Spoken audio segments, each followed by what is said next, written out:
Evening and welcome back to my channel. Tonight we are attempting to make a 12 volt element for an absorption fridge that previously used kerosene.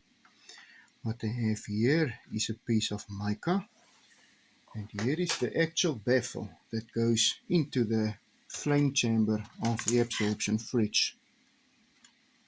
All that I do is to take the baffle and use that as a measurement to find exactly how much mica I need to cut to correctly fit inside the flame chamber of the fridge. So I simply proceed in marking that off, and then I'll be using some nichrome wire to just wind around this mica. So all I do is to gently cut it, and now very carefully just gonna perforate it so that we can get this part off. If it still does not want to respond, we cut a bit more.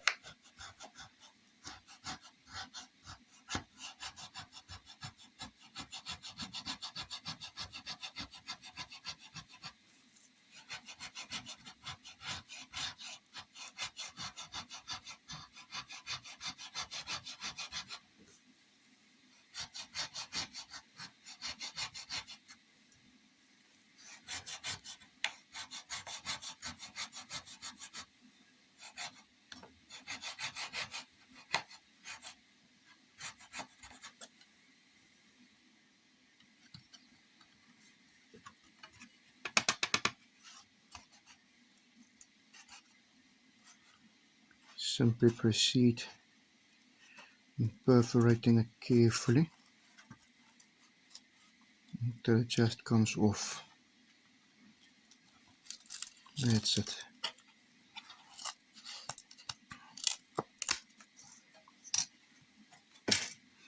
Now I'll be using approximately 80 centimeter of nichrome wire, and that simply gets wrapped around here, and that is going to be around about 7.5 amps draw of current from a 12 volt battery using 0.5 millimeter nichrome wire.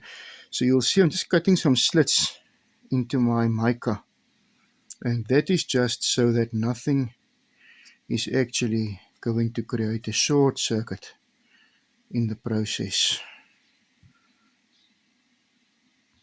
Now with my nichrome wire wired on, this is more or less what it's going to look like.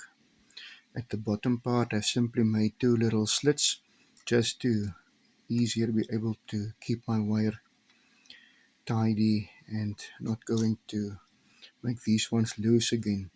Ultimately we do not want these metal wires to touch the actual incineration chamber or the flame chamber of the absorption fridge. So that is then how we are going to make this 12 volt element for this fridge.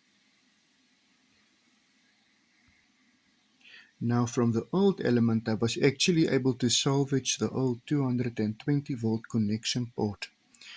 What I'm going to do with it is to actually wire these element wires straight on here and simply connect a 12 volt system to it now. What this is essentially going to do, it's going to break the heat flow to my standard cables. We can never just use standard copper cables on here because their plastic casing is going to easily melt. We always need to break the heat flow first before we can then connect our power supply cables.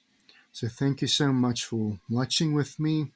In the next video I will then be trying to actually power on that fridge.